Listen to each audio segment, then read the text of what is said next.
고린도전서 14장 전체를 중심으로 덕을 세우자 하는 말씀을 드리려고 합니다. 본문에 보니까 자기의 덕과 교회의 덕 두 가지가 구분돼서 나오고 있어요. 그러면서 성경은 우리에게 뭐라고 권하고 있냐면은 교회의 덕을 세우라 이렇게 말씀하고 있습니다. 실제로 신앙도 그래요. 하나님이 우리에게 은혜를 주신 것은 작게로는 내가 구원받고 신앙생활 잘하라고 주신 것이지만 궁극적으로는 하나님의 교회에 도움을 주라고 다른 사람을 도우라고 주신 거거든요. 그러니까 교회의 덕을 세우는 것은 하나님 뜻이고 또 하나님의 방법이죠. 오늘 이 얘기가 고린도전서 12장에 보면 은사가 나와요.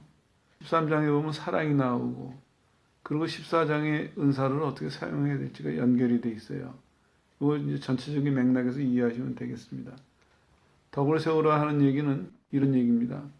건축하듯이 차곡차곡 계획도 세우고 집도 한꺼번에 막 짓지는 않잖아요. 계획을 세우고 차곡차곡 지어나가듯이 덕을 세우는 일을 그렇게 하라는 것입니다. 건축하듯이 해라.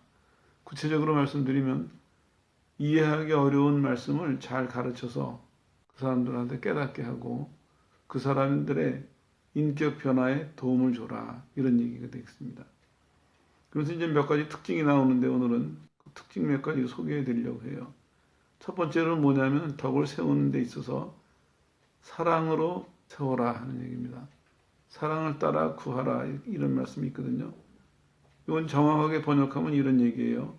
따라서 구하라 하는 얘기는 사냥꾼이 사냥하면서 사냥감을 몰아가거든요. 이렇게 자기가 잡으려는 지점에 그런 얘기입니다. 추적하다. 보다 더 특별하게 추적하고 몰아가서 목표하는 바를 이루어라. 이런 얘기입니다. 근데 방법은 뭐냐면 사랑으로 해라 이겁니다. 덕을 세우되 이 첫 번째 이제 권면이 그런 의미가 있어요. 우리가 교회 일을 하다 보면은 목적을 이루려니까 목표에 달성하려다가 보니까 남들에게 상처를 주기가 쉬워요. 그래서 이건 뭐 문화를 공부하는 사람들은 그걸 분류하기도 하는데 아무튼 교회 내에서도 관심은 가져야 될 부분이에요. 내가 목표 지향주의냐, 목표를 이루길 원하는 사람이냐, 인간을 위한 사람이냐 이런 게 늘 갈등이 돼요. 그러니까 예를 들어서 교회 전체나 아니면 작은 그룹에서 뭔가 목표를 세우고 일을 할 때 목표를 이루려고 애쓰다가 보면은 좀 뒤처지는 사람은 무시하고 넘어갈 수도 있고 혹시 협조 안 하거나 잘못하는 사람을 질책할 수도 있고 상처를 주기가 쉽거든요. 그래서 그걸 제일 먼저 지적하시는 것 같아요. 사랑으로 구해라. 그렇게 사냥감을 몰아가듯이 열심히 하는데 열심 때문에 다른 게 덮여서는 안 된다. 열심 때문에 사랑을 놓쳐서는 안 된다. 그런 말씀입니다. 사랑을 따라서 해라.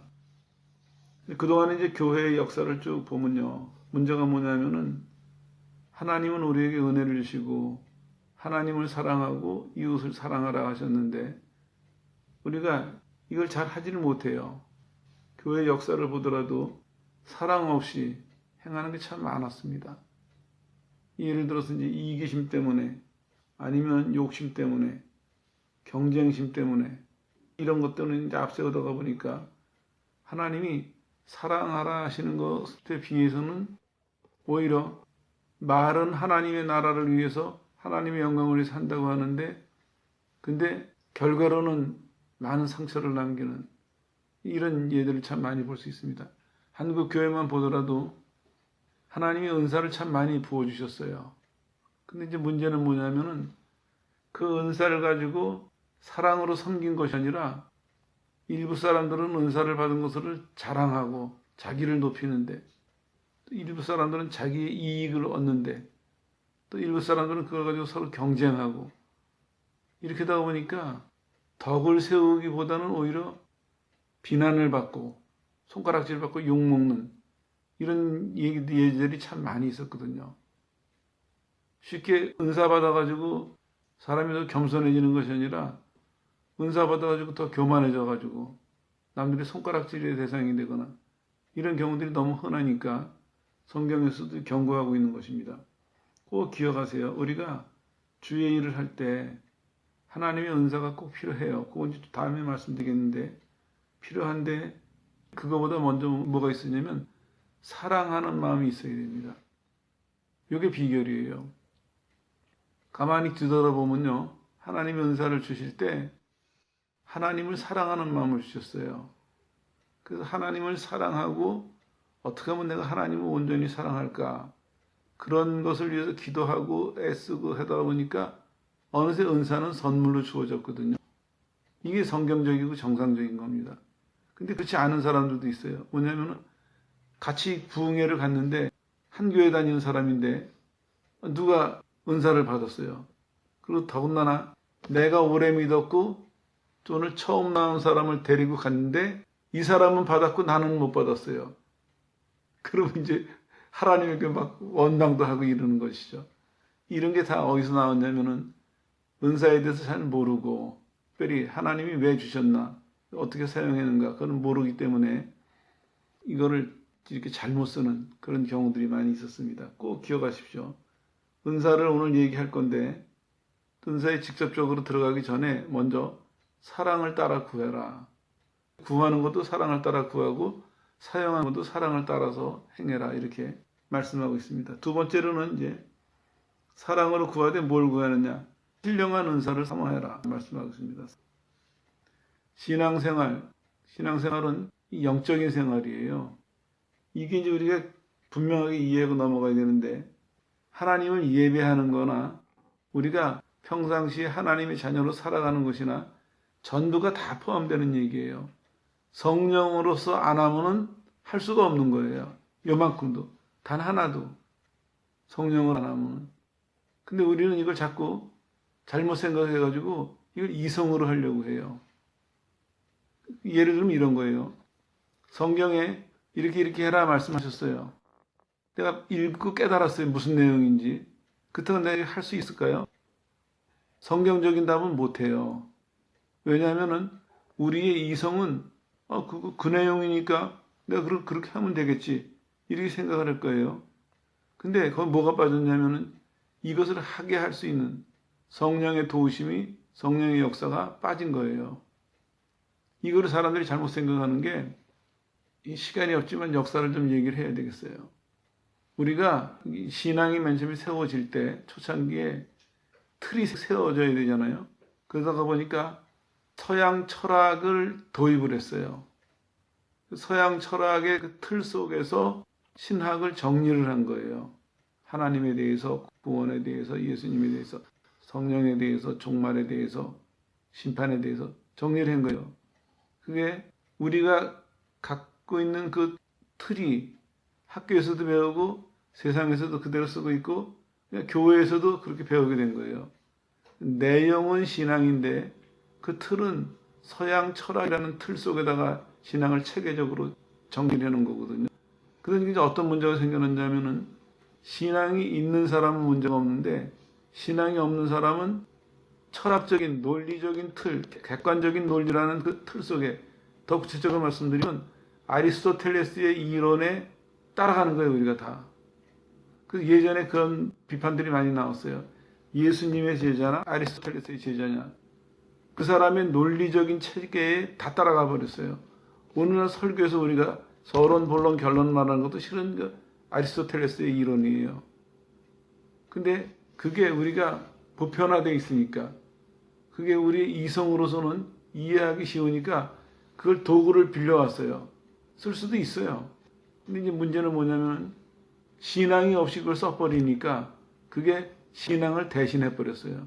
논리가 신앙을 대신하고, 옛날에는 이론적인 논리로 증명해내는 것이 우선이었는데 이제는 또 그렇게 한 거는 또 더 발전되고 튕겨져 나간 거죠. 더 옆으로 과학적인, 물리적인, 물질적인 증거를 해야만 성경 말씀을 믿는 이런 세상이 지금 와버렸거든요.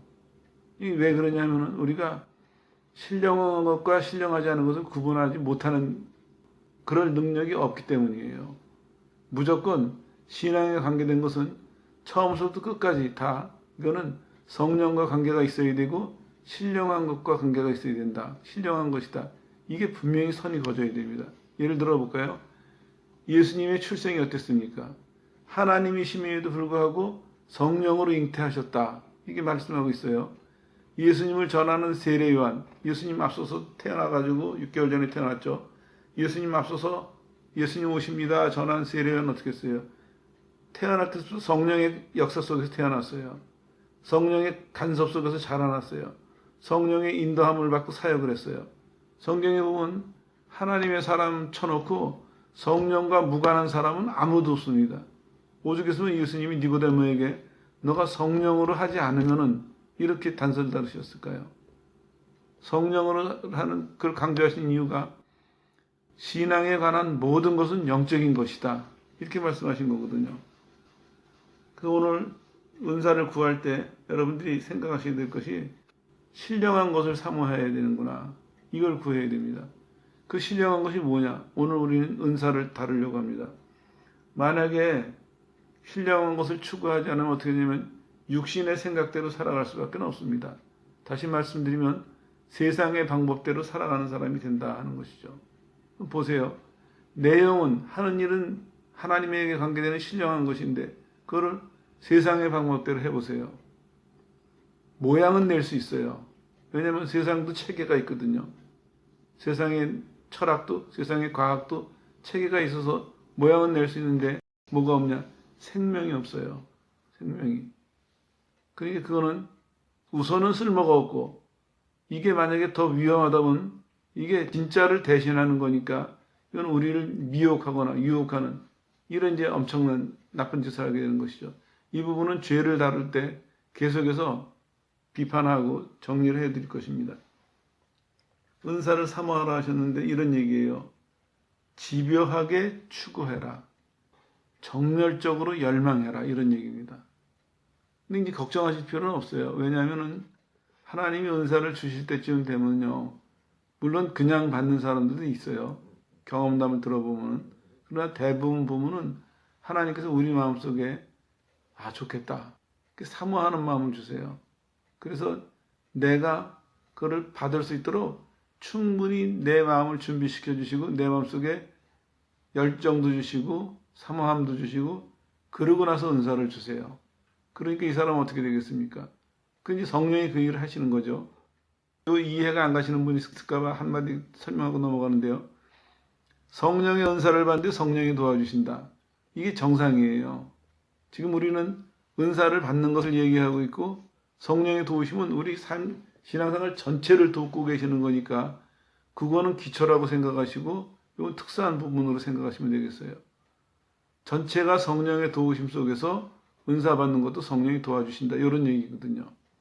그러니까 받는 것도 자연스럽고 사용하는 것도 자연스럽고 하나님의 계획과 역사하심은 아무런 무리가 없이 다 준비해 놓으셨고 그대로 진행하고 계시는 것입니다. 그래서 경험을 봤을 때요. 하나님을 사랑하게 되면은 내가 바로 믿어야지. 하나님을 사랑해야지.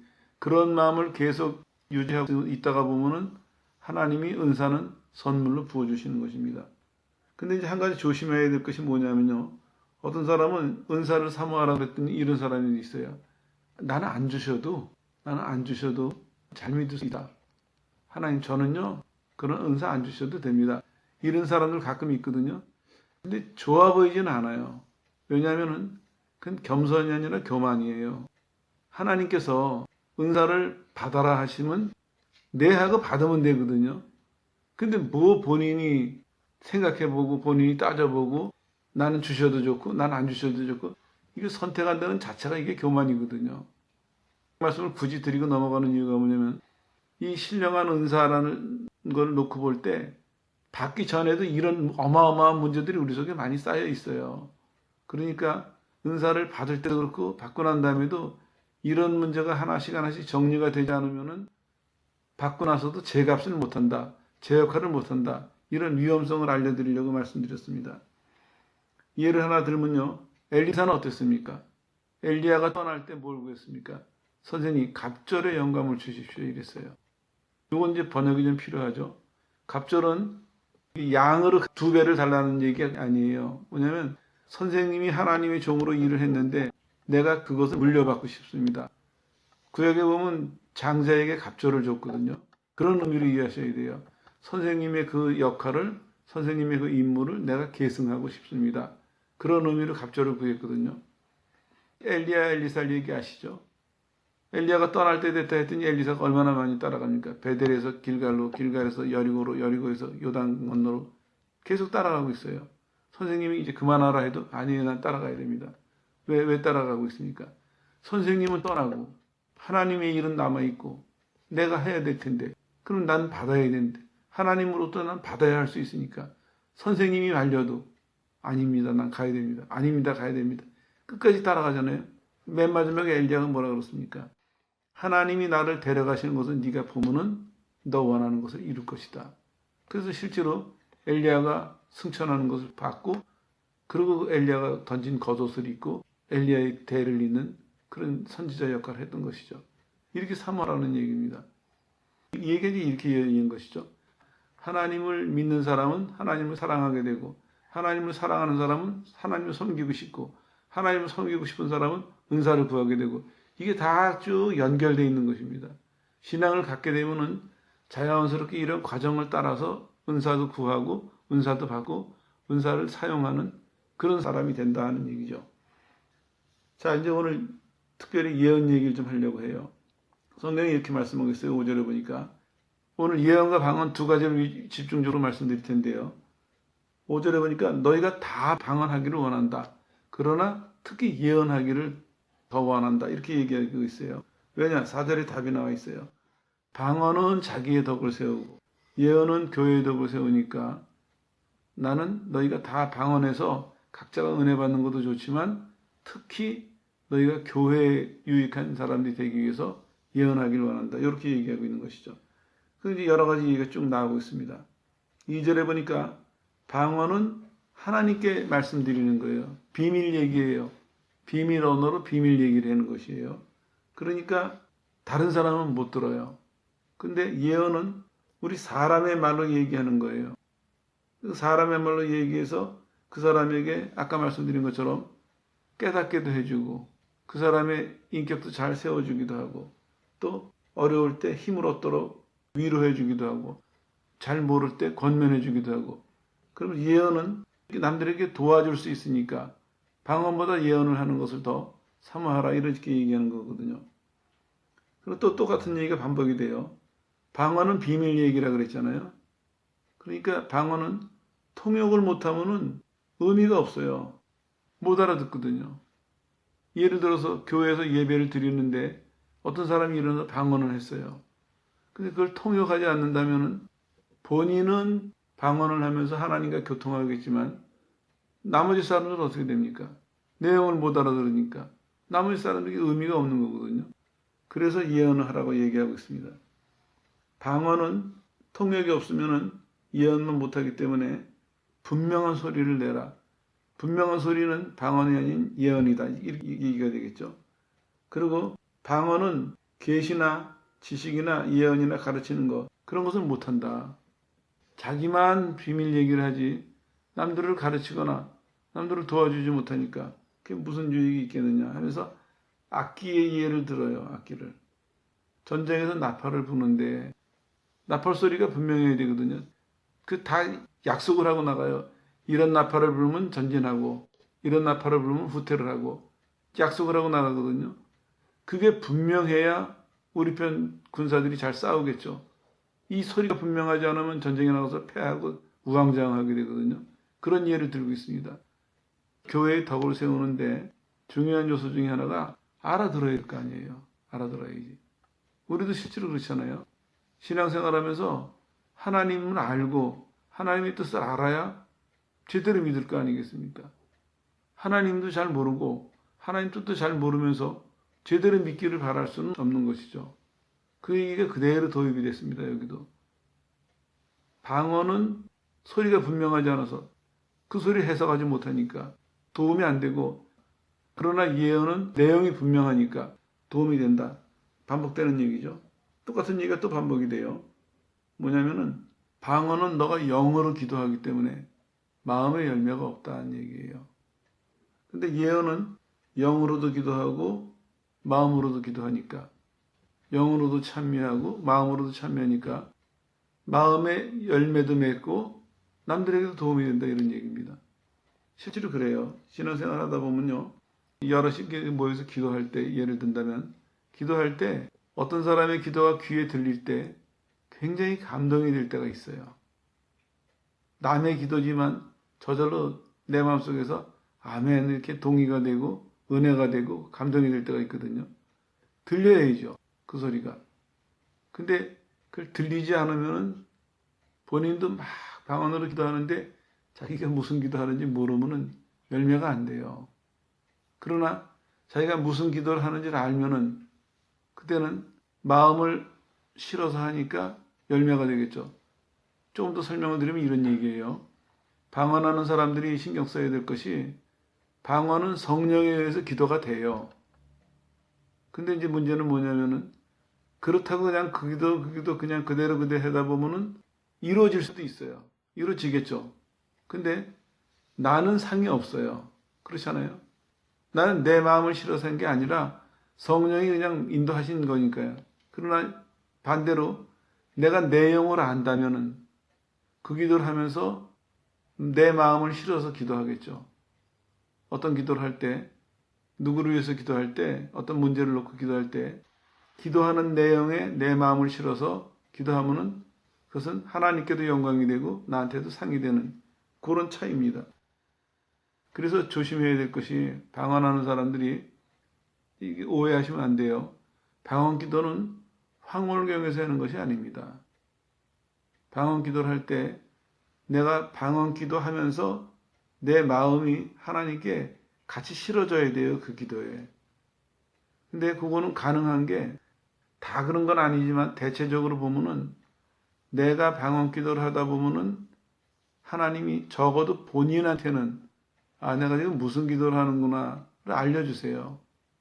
남의 거를 해석할 수 있는 사람도 있고 해석 못하는 사람도 있지만 적어도 공통적으로 볼 때 대체적으로 방언 기도를 하다 보면은 내가 지금 무슨 기도를 하고 있구나, 이 기도가 어떤 기도다 정도는 알게 하신다고요. 그래서 우리가 마음을 실어서 기도해서 영으로도 열매를 맺고 마음으로도 열매를 맺도록 그렇게 하시는 것입니다. 이 말씀을 왜 드리고 넘어가냐면요, 여러분하고는 해당 사항이 없지만 그런 예가 있었다는 것만 알고 넘어가세요. 이 방언 기도가 한창 강조되고 그럴 때 1960년도에 미국 아주사 거리라고 있어요. 흑인 목사님이 목회하는 교회에서 갑자기 방언이 시작이 된 거예요. 그 전세적으로 확산된 것이 이게 5절의 시초라고 보는데요. 굉장했었죠. 전 세계를 휩쓸었어요. 우리나라는 순복음교회를 중심으로, 하늘산 기도원 순복음교회를 중심으로, 물론 이제 둘이 교단은 다르지만 이렇게 됐는데, 이게 이제 사람들이 방언해가지고 다 방언하다 보니까 미국에서 어느 유명한 침례교 목사님이 나와서 설교를 하면서 막 방언으로 설교를 했어요. 근데 사람들이 예배 1시간 만에 끝나겠지 하고 왔는데 1시간 넘어서 2시간 넘어서 막 설교를 길게 한 거예요. 그래서 그게 논란이 됐던 적이 있어요. 생각하셔야 될 게, 이게 성령의 역사지만 황홀경에서 하는 것은 아니에요. 성령의 역사지만 신령한 것이지만 이거는 질서가 있어야 됩니다. 왜냐하면 성령이 인격적이시거든요. 우리도 오해하시지 말아야 될 게, 방언 기도하는 사람들은 가끔 그런 사람들 봐요. 방언 기도를 하면서 자기가 방언 기도에 도취돼가지고 내용도 모르면서 그것만을 더 하려고 막 매달려요. 그것만을 더 하려고 애쓰고. 근데 그 내용은 모르겠어요. 본인이 열심히 방언 기도해서 통역을 받겠지 이런 마음에 사는지는 모르겠지만, 말씀드렸죠. 그렇게 해서 통역을 받는 것이 아니에요. 하나님을 사랑하고 하나님 뜻대로 살아가려고 할 때 하나님이 통역하는 은사를 주셔가지고 방언을 통역함으로 인해서 교회에 많은 사람들에게 유익을 끼치도록 이렇게 하시는 거거든요. 그러니까 방언 기도를 하는 사람이라 할지라도 기억하셔야 될 게, 그게 나랑 동떨어져서 막 황홀경에 되거나 욕심으로 되거나 경쟁을 하거나 그래서는 안 된다는 얘기입니다. 무엇을 하든지 신령한 것은 교회의 덕이라는, 하나님 나라의 덕이라는 이 목표를 놓치지 말아야 된다, 그런 얘기죠. 자, 그 다음에 이제 또 하나 똑같은 얘기가 반복이 돼서 강조가 되고 있습니다. 너희가 못 알아듣는 말로 너희가 방언으로 해서 영으로 축복하면은 다른 사람이 듣고 어떻게 아멘 하겠느냐 이런 얘기입니다. 그러니까 알아듣는 소리를 해라. 그러려면 예언을 더 삼아라 하면서 이렇게 비교하고 있습니다. 너희가 1만 마디로 방언 기도하는 것보다 남들을 가르치려고 깨달은 5마디를 가지고 교회에서 봉사하는 것이 훨씬 더 가치가 있다. 이거는 양의 차이가 아닙니다. 내용의 차이예요. 목적이 뭡니까? 핵심은 이겁니다. 알아들어야 된다 이겁니다. 알아들어야 된다. 우리가 은사를 사용할 때 꼭 이걸 기억해야 돼요. 은사를 사용할 때 은사 자체가 목적이 아닙니다. 그 은사를 통해서 하나님의 뜻이 전달이 돼야 되고 다른 사람들이 하나님의 뜻을 알고 그 하나님의 뜻이 이루어지는 것을 보면서 하나님께 영광이 돌아가야 되고 다른 사람들이 하나님의 뜻대로 따라가야 되는 하나님의 목적이 이루어져야 되거든요. 실제로 보세요. 모세가 광야를 지나가면서 얼마나 많은 기적과 이사를 행했습니까? 근데 하나님은 모세를 통해서 그걸 하시면서 뭘 가르치셨어요? 하나님을 가르치셨거든요. 오늘 그런 생각이 들었어요. 뭐냐? 하나님께서 만나를 거두라고 하시면서 뭐라고 말씀하셨어요? 처음 먹어보는 거예요. 농사 짓지 않았는데 하늘에서 식량이 내려와요. 놀라운 일이죠. 근데 눈길을 끄는 곳이 한 곳이 있었어요. 뭐냐? 너희가 5오멜씩 거둬라. 이렇게 말씀하셨어요. 근데 재밌는 게 사람들이 재가 갖고 걷는 게 아니니까 좀 더 걷는 사람도 있고 덜 걷는 사람도 있었겠죠. 성경은 뭐라고 그 끝을 냅니까? 아무도 부족하지 않았다. 더 걷는 사람도 있었고 덜 걷는 사람도 있었는데 부족하지가 않았어요. 그리고 하나님 뭘 말씀하십니까? 나를 의지하고 있는다면, 나를 따라온다면 너희가 1인당 오늘 얼마큼의 먹을 게 있어야 된다. 1인당 오늘 얼마큼의 쓸 것이 있어야 된다. 너희가 계산하거나 너희가 정해놓은 그게 모자라거나 넘친다 할지라도 하나님이 인도하신다면 너가 하나님을 의지하고 따라온다면 너희가 계산하는 것, 너희가 그렇게 고수하는 것 그거는 뛰어넘어서 살 수 있다 하는 메시지가 그 속에 들어있습니다. 이스라엘은 애굽에서 나오자마자 한 달쯤 되게 식량이 떨어졌어요. 그때 식량이 없어서 굶어 죽는다고 불평을 했다가 첫 번째 배운 것이 무엇입니까? 하나님을 의지하면은 여태까지 어떻게 살았어요? 이스라엘 사람들이 배급을 타먹었어도 요소말로 하면은 하루에 최소한도 4칼로리 먹고 최소한도 무슨 영양소 얼마큼 먹고 안 그러면 죽는 줄 알았어요. 그런데 하나님 뭘 가르치세요? 나를 생명으로 여긴다면 내가 주는 생명을 받고 나로 말미암아 생명을 이어간다면 너희에게 필요한 만큼 너희에게 원하는 만큼 넘치거나 부족해도 그는 너희의 인생에 너희 생명에 크게 작용하지 못한다. 이 말씀이에요. 너희의 생명과 그 생명을 이어가는 데는 그런 음식이 아니라 너희가 정한 것, 너희가 경험해서 깨달은 그 결과가 아니라 내가 하는 말 속에 내가 인도하는 그 길 속에 너의 생명이 있고 생명이 연장될 수 있다. 이런 내용이거든요. 메시지가 다릅니다. 똑같아요. 은사도요. 하나님이 왜 은사를 주셨겠습니까? 그 은사를 통해서 하나님께서 하나님이 그 회중에게 그 교회에 함께 계시는 것을 드러내시는 거예요. 특별히 예언을 통해서 하나님께서 예고하세요. 하실 일을. 그리고 그대로 이루어져요. 그 이 사람들은 어떻게 되겠습니까? 제일 먼저 하나님이 우리랑 같이 계시는구나. 하나님이 우리를 인도하시는구나. 이걸 받아들이지 않겠어요? 그러면 그걸 경험한 사람들이 태도가 바뀌겠죠. 그 다음부터는 하나님의 뜻을 찾으려고 노력하고 하나님의 뜻을 찾았을 때는 따라가려고 노력하고 바뀌잖아요. 하나님이 은사를 주시고 교회에서 그 은사를 쓰게 하시는 것은 하나님의 뜻을 이루기 위해서 그리고 또 하나님의 뜻이 이건데 그걸 모르는 사람이거나 못하는 사람이거나 그런 사람들을 도와서 가르쳐 주기도 하고 도와서 모두가 하나님의 뜻에 참여할 수 있도록 그렇게 하시려고 은사를 주시는 거거든요. 그래서 여기서도 계속해서 반복되는 것이 방언과 예언이지만 실제로 뭐가 반복돼서 교차되고 있습니까? 알아듣게 해라. 알아듣게. 저는 목사로서 설교하면서 늘 반성하는 것이 그거예요. 하나님의 에베소서에 보면은 교회를 세우라고 하셨는데 이런 말씀이 나와요. 너희가 사랑 안에서 참된 것을 해요. 교회를 세우라 말씀하고 있어요. 찾아봤어요. 이게 무슨 뜻인가 했더니 사랑 안에서 진리를 말하며 사람들을 세워가라. 이렇게 말씀하셨어요. 목사니까 제일 관심이 그거거든요. 하나님 말씀을 올바로 전해야 된다.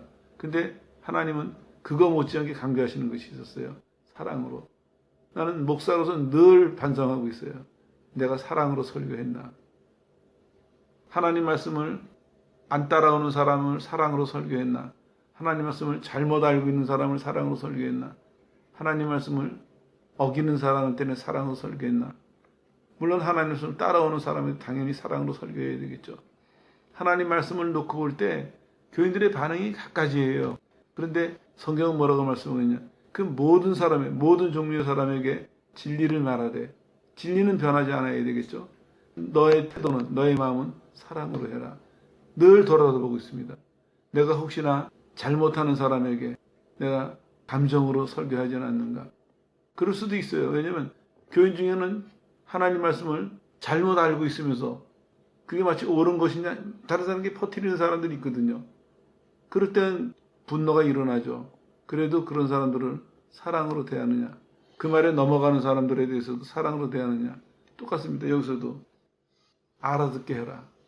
그래서 맨 처음에 사랑을 강조한 것입니다. 사랑을 따라 구하고 신령한 것을 구하고, 그리고 세 번째로는 예언을 구하라. 왜? 알아듣게 하기 위해서. 그렇게 이해하시면 되겠습니다. 그러면서 이제 이렇게 연결이 됩니다.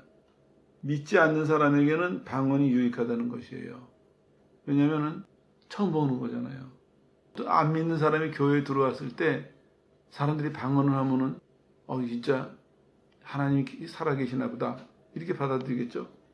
근데 믿는 사람에게는 예언이 유익하다는 것입니다. 왜냐? 예언을 통해서 하나님의 뜻을 바로 알게 되니까. 그리고 이 두 가지가 다시 비교가 돼도 마찬가지예요. 이 사람들이 방언을 해가지고 하나님이 살아계시는 것까지는 전하면 좋은데 부작용이 뭐냐면은 그 사람이 못 알아들으니까 이 사람도 이상하네. 가버릴 수도 있어요. 그렇지만 예언은 그렇지 않죠. 예언은 이 사람의 숨은 마음을 드러내거든요. 잘못을 들춰내고 잘못을 지적하고, 그러다가 보니까 이 사람이 진짜 하나님 살아계신 것을 깨닫고 회개하게 되고 올바른 길로 올 수 있으니까 예언이 더 유익하다. 그런 얘기도 나오고 있습니다. 다 아시는 얘기라 간단하게 정리를 합니다. 그리고 이런 얘기도 포함되어 있어요. 방언한 사람은 통역을 있어야 된다, 반드시. 그래야 방언의 가치가 있다. 알아들어야 되니까. 그 대신에 통역도 순서대로 하라 하는 얘기도 있고, 예언도 마찬가지예요. 예언이 중요한데 예언하는 사람들도 보면요, 성경은 이렇게 말씀하고 있어요. 한 사람이 예언하면 그 다음에 기다려라. 그러다가 다른 사람에게 예언이 임하면은 먼저 사람은 멈춰라. 이게 잘 질서를 지켜야 돼요. 예언하는 사람들 보면은 나도 예언하는데, 나도 하나님 뜻 알아? 하나님 내게도 말씀하셔? 막 이러는데 그건 좀 하나님 뜻을 잘 모르는 사람들이에요. 무모한 사람들이에요. 정말 하나님의 은사를 아는 사람들, 영적인 세계의 질서를 아는 사람이라면요, 이 가장 기본적인 수칙을 지켜야 돼요. 내가 예언하다가 다음 사람에게 예언이 임했어요. 나보다 늦게. 그러면은 새로운 예언이 임하면은 먼저 하던 사람은 멈추라는 것입니다. 그리고 또 하나 이거 있어요. 예언하는 사람은 예언하는 사람의 영의 제재를 받아야 돼요. 이걸 말씀드리는 이유가 앞으로 이제 이걸 바탕으로 계속해서 비얘가 발전될 텐데, 교회 안에서 보면 그래요. 신령한 교회라는 것은 막 방언하고 막 예언하고가 아니에요. 그 사이에 질서가 잡혀야 돼요. 왜냐하면요, 성령의 역사는 성령의 역사로 통제가 돼야 됩니다. 그러니까 교인들이 은사를 받거나 이랬을 때 그게 어떤 은사라도 마찬가지예요. 은사 받았다고 자기 욕심대로 자기 맘대로 막 쓰는 것이 아닙니다. 정말 바르게 쓰는 사람이면요, 다른 사람에게 견제를 받아야 돼요. 예언은 검사를 받아야 되고, 방언은 통역이 있어야 되고, 또 같은 예언을 하더라도, 또 같은 능력을 해내더라도 견제를 받아야 됩니다. 그래서 실제로 집회를 하다가 보면요, 별일이 다 생겨요. 뭐냐면은 앞에서는 설교를 하고 역사가 일어나는데 한쪽 구석에서는 자기네들끼리 뭘 해요. 근데 그런 사람들 보면은 대부분이 이상한 사람들이에요. 예배 시간에는 가만히 있어요. 아무 말 안 하고. 정체가 드러나니까. 예배 끝나고 나면 자기 주변에 사람들 불러 모아놓고 막 자기 주장을 얘기해요. 이 위험한 사람들 참 많이 있습니다. 근데 걱정할 건 없습니다. 왜냐? 영은 영을 견제하고 있거든요. 하나님에 의해서 우리가 바른 믿음을 갖고 있으면은 우리가 믿음으로 말할 때, 믿음으로 행할 때 그 견제가 받을 수 있습니다. 이걸 왜 말씀드리냐면요. 여러분들이 이게 다 이걸 볼 것이고 경험할 것이기 때문에 말씀드립니다. 실제로 기도하다 보면요. 아는 사람들끼리는 괜찮은데 집회를 하다 보면 모르는 사람도 오고 이러죠. 그러다 보면 기도 소리가 유난히 귀에 거슬리는 기도 소리가 있어요. 근데 그게 잘못된 사람들이에요. 예전에는 이런 경우가 있었어요. 전도사 시절에 아이들을 데리고 철야를 갔는데 우리가 예배당을 빌려서 집회를 하는데 다른 교회 사람들도 왔었어요. 근데 설교를 하고 개인 기도를 시켜놓고 보니까 유난히 귀에 거슬리는 소리가 있어요. 안 되겠다 싶어서 참다가 일어나서 이제 돌아다녀 봤어요. 그랬더니 같이 간 그 신학생이 하는 소리가 제 옆에 있는 애들은 다 졸아가지고 지가 깨워서 보냈다는 거예요. 딴 데로. 누구냐 가보자고 갔더니 고등학교 3학년쯤으로 돼 보이는 남학생이 하나 있는데 쟤라고 그러는 거예요. 이제 몇 발자국 떨어진 데서. 그 다가가려고 했더니 갑자기 날 쳐다보는데 얼굴이 완전히 가나운 짐승처럼 그러고 덤벼드는 거예요. 그 내가 예수 이름으로 물러가라 그랬더니 일어나지는 못하고 개가 사람 물듯이 막 으르렁거리는 그런 거예요. 그래가지고 이제 나가라 그랬어요. 개를. 내보냈더니 그 신학생이 쫓아가가지고 물어봤대요. 너 어디서 은혜를 받았냐? 어떻게 됐냐? 물어봤다고 나중에 그러는데 개를 쫓아내고 나니까 아이들의 기도 소리가 점점 커지고 옛날처럼 기도를 하더라고요. 애들이. 별의별 일이 다 있습니다. 그건 간단한 일이고요. 교회 보면요. 은혜 받았다, 능력 받았다, 은사 받았다 하면서도 이상한 사람들 많이 있습니다. 그런 거를 교회가 분별할 수 있는 능력이 있어야 돼요. 그리고 제재할 수 있는 힘이 있어야 됩니다. 그래야 교인들의 신앙을 바로 세울 수 있고 교회를 바로 지킬 수 있거든요. 우리도 그런 경험 많아요. 철회할 때 보면은 난데없는 사람이 뭐 부산에서 왔다 그러고 들어와가지고 이상하게 분위기를 흐려놓거나 그때 보면요. 어떤 사람은 그 사람이 그래도 싸워 이기는 사람이 있어요. 물론 나는 강대상에서 싸우죠. 근데 어떤 사람은 평상시에는 굉장히 뭐 은혜 받고 능력이 많이 받은 것 같은데 그 사람 옆에 있으면 기도 소리도 안 나오고 졸고 못 당하는 사람들도 있어요. 이 본인들이 깨달아야 됩니다. 본인들이. 내가 정말 성령의 은사가 역사하는 사람이라면은 다른 사람에게 역사하시는 것, 교회에 역사하시는 것을 분별해야 됩니다.